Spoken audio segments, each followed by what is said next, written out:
Shalom Bapak Ibu Saudara. Saya mau sedikit share tentang doktrin neraka kekal ya, yang sudah begitu luas diterima, mayoritas lah katakan begitu dalam dunia kekristenan.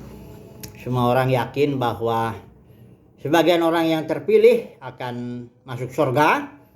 Ya, banyak yang percaya juga surganya ya nyanyi-nyanyi lah di sana, memuji menyembah nama Tuhan. Kemudian yang tidak terpilih, mayoritas lah itu ya, terlemparlah ke neraka katanya. Dibakarlah di sana, tersiksalah oleh api neraka selama-lamanya, kekal.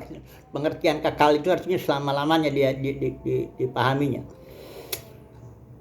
Ketika saya, ini kesaksian ya, ketika saya waktu itu ditangkap Tuhan lah ya, tahun 1978 itu masih kelas 2 SMA. Saya agak kaget juga, maksudnya diperkenalkanlah dengan doktrin itu, neraka kekal. Apakah saya pikir orang yang nggak bertobat itu dilempar, nggak terpilih, nggak bertobat dilempar ke neraka selama-lamanya begitu? Apa benar? Tapi waktu itu kan saya nggak tahu. Saya hanya bisa menerima walaupun batin saya merasa ngeri dengan Bapa di sorga yang berbuat seperti itu. Nah, kemudian berlangsunglah terus. Akhirnya saya waktu di kampus kuliah itu diajar kebetulan sama perkantas yang ajarannya reform begitu. Ya sama aja, makin yakin juga akhirnya lama-lama ajaran, karena itu mulai dari Agustinus, teruskan oleh Calvin, terus semuanya ya mayoritas begitu.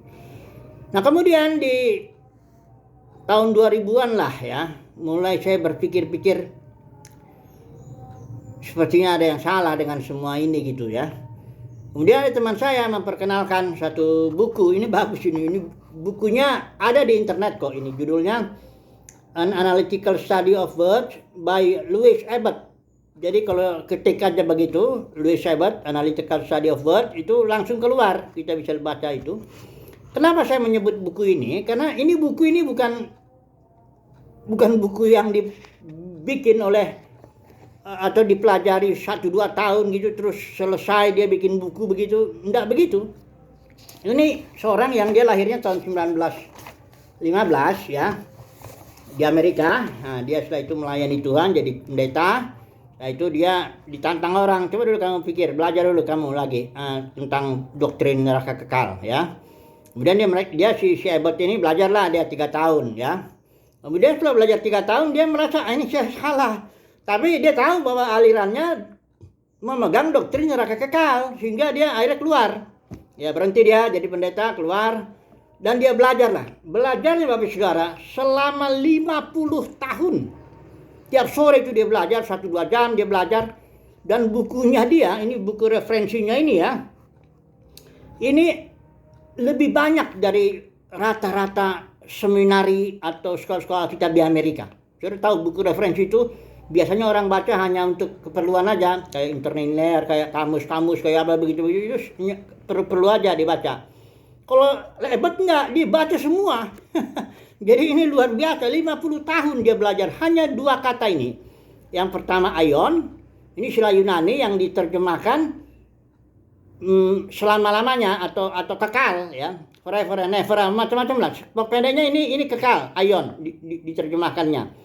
Kemudian istilah Ibrani olam itu diterjemahkannya ini sama padanannya ya sama, artinya selama-lamanya juga. Nah 2 kata inilah yang dipelajari selama 50 tahun.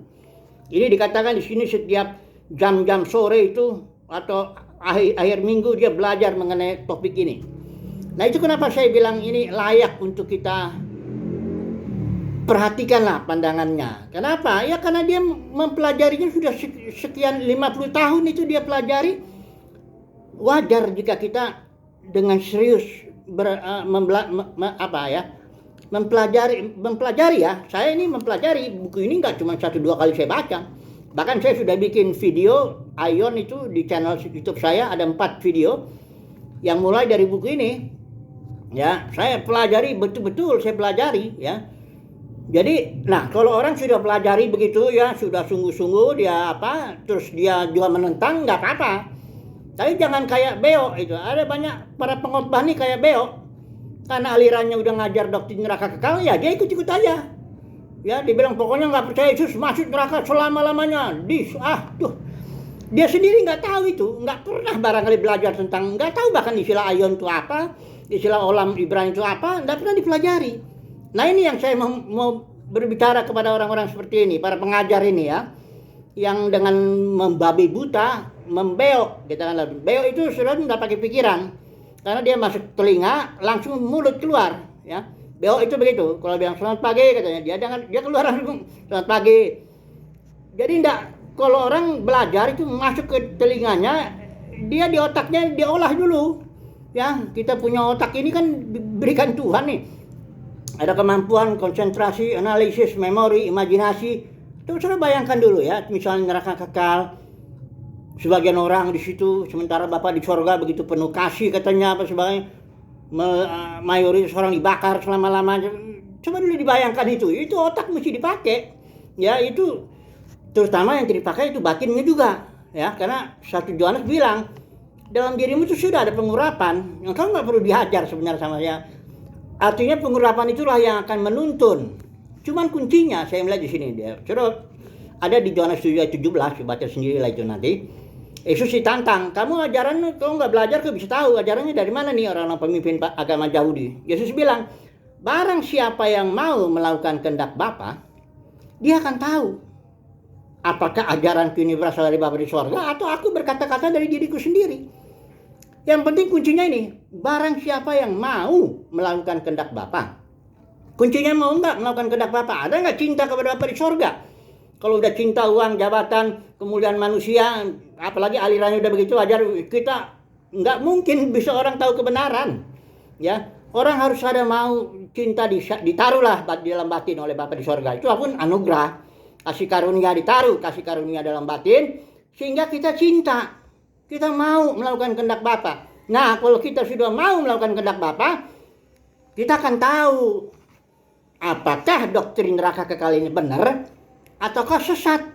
Nah itu ya, jadi coba saya singgung sedikit sejarahnya, karena banyak orang udah terlalu mengagungkan Agustinus, bilang bapak gereja. Ini dia mulainya Agustinus nih, buku The City of God. Dia mulai di situ bilang neraka itu kekal selama-lamanya, dibakar orang situ. Udah gitu ada seorang lagi namanya ini si Jerome yang menerjemahkan Alkitab apa tuh bahasa Latin, Vulgate version itu. Ya, ini Alkitab resmi orang Katolik tahun 380 Masehi. Nah, si Jerome ini menerjemahkan istilah olam ya, atau ion ya. Sebenarnya dari bahasa Latin itu harusnya diterjemahkan era. Ya. Tapi diterjemahkan dia enggak terjemahkan era, tapi aeternus. Aeternus itu itulah istilah Latin itu. Seluruh Alkitab terjemahan yang lain ngikutin si Jerome ini. Aeternus akhirnya jadi bahasa Inggrisnya eternal, kekal. Akhirnya teruslah kekal semuanya. Saya lihat kalau Alkitab bahasa Inggris bahasa mana itu umumnya ngikutin Jerome itu. Ya, padahal itu suatu kesalahan. Kemudian ada lagi satu kaisar Roma namanya Justin ya. Justin dia bikin Justinian Code gitu. Dan dia resmikan ajaran doktrin neraka kekal. Jadi neraka kekal itu doktrinnya bukan hasil penelitian dari Alkitab, bukan. Itu mulainya dari Agustinus, karena Agustinus katanya di situ dia bilang karena banyak orang Kristen bandel, supaya jangan main-main ikut Tuhan itu, masuk kamu neraka kekal selama-lamanya, kamu dibakar di sana, kira-kira begitu. Nah ini saudaraku, intinya begini lah, sharing saya ini ya. Kalau orang mau melakukan kehendak Bapa, dia cinta, dikasih karunia lah, cinta kepada Bapa di sorga, mau melakukan kehendak Bapa di sorga, dia pasti tahu ya. Bapa di sorga dari dalam batinnya memimpin ya, pengurapan dalam batin itu memimpin akalnya ya, konsentrasi, analisis, memori, imajinasinya bekerja itu ya, akal sehatnya kerja lah gitu ya, belajar dengan baik ya, jangan jadi beok ya, pengkhotbah atau penginjil atau langsung main neraka kekal aja, beok itu kasihan ya. Ini otak dipakai, dikasih Tuhan untuk dipakai ya. Tapi inilah kembali harus batin dulu. Semoga yang mendengar ini, terutama para pengajar ini, mendapat kasih karunia lah ya, supaya ditaruh dalam batinnya oleh Bapa di sorga, cinta akan Bapa, suka melakukan kehendak Bapa. Kan ada di Ibrani, I delight to do thy will. Suka melakukan, bukan berarti selalu berhasil, tapi suka gitu, melakukan kehendak Bapa. Nah, kalau sudah begitu, tinggallah satu langkah lagi, Bapa akan di surga, pengurapan akan memimpin kita untuk kita memahami apa benar doktrin neraka kekal itu. Dari Tuhan apa dari setan? Saya pernah diskusi itu sama kayaknya anak muda itu. Dia bilang, kau anak setan kau, karena ngajarin bahwa semua orang pada akhirnya selamat gitu. Universalisme lah macam-macam. Dia bilang belajar dulu lah baik-baik sebelum ngomongin saya ini anak setan ya. Jangan-jangan kamu yang anak setan. Karena lebih mirip setan itu kalau doktrin neraka kekal itu lebih mirip itu ajaran lebih mirip karena Bapak di surga masa ya Bapak penuh kasih biarin orang di neraka selama-lamanya dibakar di sana. Karena setan itu pembunuh manusia ya dia seneng lah di situ ada temennya. Oke lah. Jadi saksian saya semoga lah para pengajar ini mendapat kasih karunia dulu lah ya. Jangan cinta uang, jangan cinta jabatan, jangan cinta kemuliaan manusia, jangan disukai orang, jangan begitu dulu. Kalau udah begitu udah susah, ya nggak dapat itu kebenaran, nggak akan tahu itu. Tapi kalau perlu tinggalkan dulu uangmu, jabatanmu, gajimu dari pelayanan itu tinggalin dulu. Kayak si Elizabeth ini, pergi dia, baru 50 tahun dia belajar, dia menemukan kebenaran itu. Dan saudaraku ketika kita menemukan kebenaran ini, berkat yang luar biasa kita mengetahui rencana Bapa yang berjaman-jaman. Alkitab itu membongkar rencana Bapa yang begitu indah berjaman-jaman, kalau teolog bilang berdispensasi, sehingga akhirnya Bapa menjadi semua dalam semua ya. Bapa bisa mengekspresikan kasihnya, kemuliaannya, apa semuanya di dalam semua dan melalui semua manusia. Wah, ini luar biasa Bapak Saudara. Saya menemukan Alkitab itu menjadi buku yang baru setelah saya mempelajari kesalahan ya, kekeliruan fatal daripada doktrin neraka kekal ini. Doktrin neraka kekal itu membutakan ya rencana Bapa. Betul-betul membutakan rencana Bapa yang begitu indah bagi manusia, bagi seluruh manusia. Ya. Oke lah, itu hanya sedikit kesaksian saya. Semoga kesaksian saya ini bisa menjadi bahan pemikiran lah ya, terutama bagi para pengajar nih yang suka ngajarin doktrin neraka kekal ini ya. Haleluya. Amin.